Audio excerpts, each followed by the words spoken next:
I'm sure you're lonely, Hank. Want some company? At the beginning of the movie, we see the police raiding a house and a man is fishing in a lake. He starts having hallucinations in which he sees a prisoner in an orange dress. The man we are talking about is named Hank, and he lives in a pink motel along with his favorite pet, which is a tortoise. One day, a beautiful young girl named Josie moves into the motel and asks Hank to help her move in some of her boxes. She also looks around the apartment to see if it's a good place to live. After that, we see Josie going to her high school, where she becomes friends with Marcus on her very first day. You offer her to be his partner for a project, at which his friend Gator gets offended. Hank also works at the same high school. Egg sees Marcus smoking on the school premises and asks him to put out the cigarette. Marcus gets close to Hank and blows smoke in his face. Before putting out the cigarette, Hank then returns to his truck, and as he sits in, he finds crap in his seat. His pants get dirty as he comes out of the. Marcus and his buddies laugh at him. Next, we see Hank petting his tortoise as he stands in the window. He sees Josie by the pool, who is in her swimsuit and looks insanely hot. Ms. Joyner comes to her and asks why a young girl like her is living alone. Josie tells her that her parents are going to join her zoo at night while Hank watches TV. He hears a car parked outside.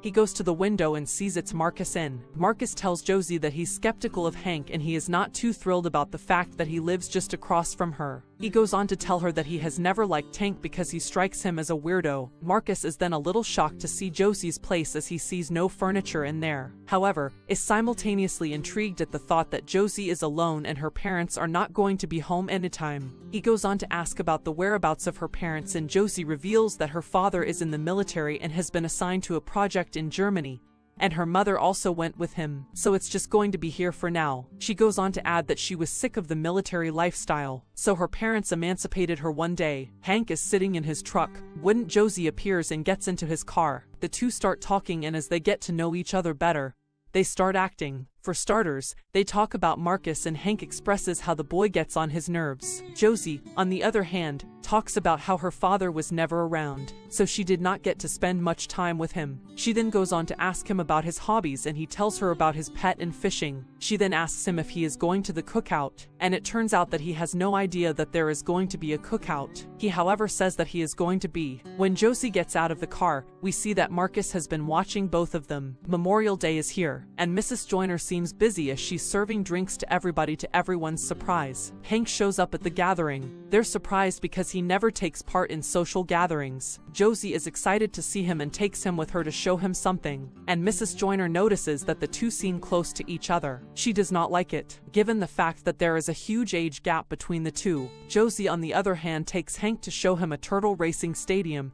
that she made herself. The others also joined in to have a racing contest between each other's pet turtles at night. Everyone is having a good time when Marcus shows up with his friends and asks Josie to join them and tries to stop her, but Mrs. Joyner tells Hank that he should let the girl. When Josie leaves, the elder ones subtly point out that Hank should not get too close to the girl. It does not sit well with Hank, but he does not say anything in retaliation and decides to leave. Josie plays a drinking game with the boys and tells them if she wins, she will let them feel her. Well, the boys wouldn't want anything else, so they let her win intentionally. However, when Marcus comes forward to get his hand on, she puts her blouse back on and walks away with a smirk on her face. Marcus then approaches and asks her to smoke with him while they smoke. Marcus tries to talk himself up, as he tells her that he likes to hunt and goes on to add that he wants to kill a snake with his bare hands, but it blows in his face when Josie tells him that she does not like killing. She goes on to add that Hank goes fishing from time to time and she might tag along with him someday. Josie admiring. Hank does not, of course, sit well with Marcus. Gator that appears again and starts talking about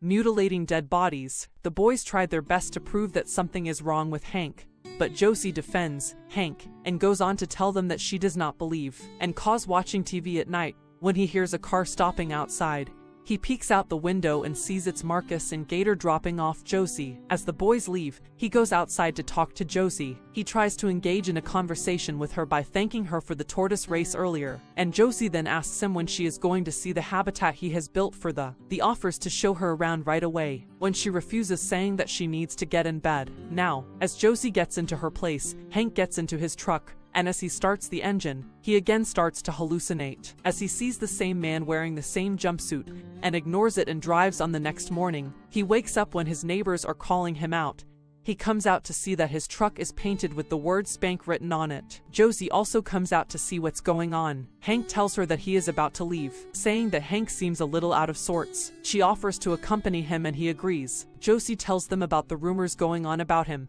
but Hank denies everything. Josie then goes on to ask him about his past, and he tells her that he is basically from Huntsville, Texas, and there, he used to work as a prison guard. His job was to tie up inmates on death. As he tells her how he saw many people taking their last breath, Josie listens to him with rapt attention. Upon being asked, Hank tells her that he quit his job because one of the inmates that were executed by him turned out to be innocent. Later on, Hank says that he could not bear the guilt, so he left the job in the city as well. Hank says that he is still unable to get over it because an innocent person was executed as he looked. They then got back in the truck and Josie invites him to join her by the poolside. ANC shows some reluctance but ends up agreeing to join her. We then see Josie lying by the pool in her swimsuit, and Hank is hiding behind the plants as he is still confused as to whether he should join her or not. He eventually gets over his hesitance and joins Josie as the two liars round side by side.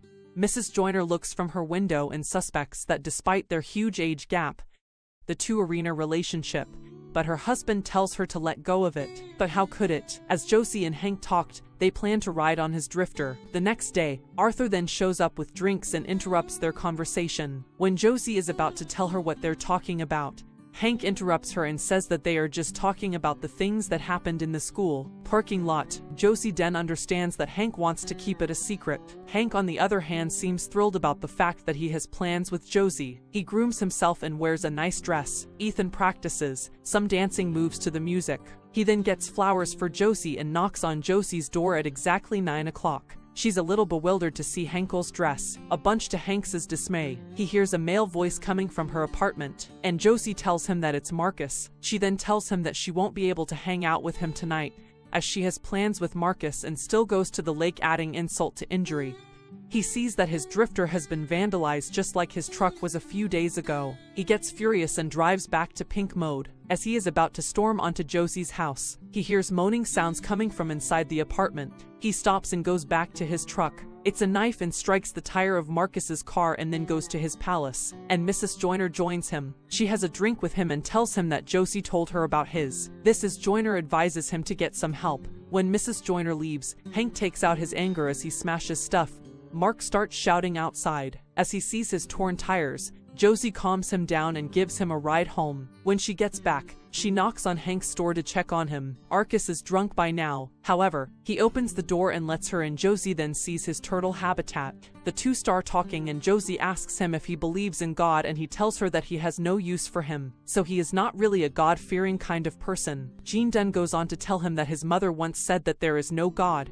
She has tears in her eyes, and she talks about her mother and the casks are where her mother is, and Josie tells him that she is dead. Then there is a knock on the door and it turns out that Josie invited Marcus to Hanks's place over beer for them to bury the hatchet between them. The next thing you know, all three of them are sitting at Josie brings them drinks. Then, to patch things up as Hank talks about fishing, Marcus says he likes to hunt and he pulls out a knife that he uses. Hank passes out and remembers the day the prisoner of his visions was executed. It was then revealed to the man Hank sees in his vision was a prisoner who was executed, and Hank was one of the guards who stripped him down that day. The man's family was also there to see the execution.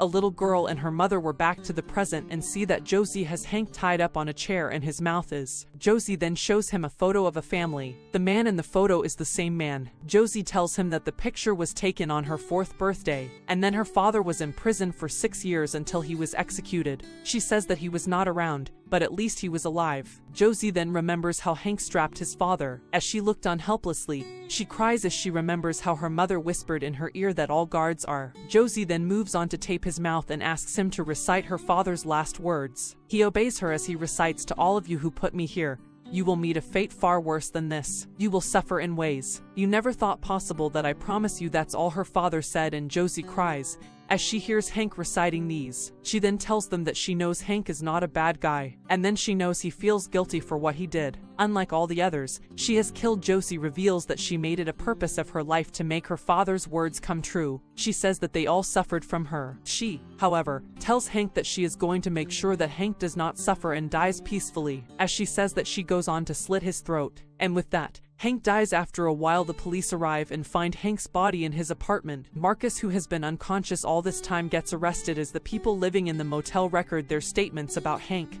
Josie, and Marcus's conflict. Josie, after accomplishing what she came for, it was seen driving to Huntsville, and she has a totally different getup as she has dyed her hair black. We then see her entering the bar, and there we see some prison guards. She spots her next target. This is where the movie ends. Thanks for watching. Please like, subscribe, and click the bell icon to get new movie recaps. This is fine, thanks. Hey, Jersey.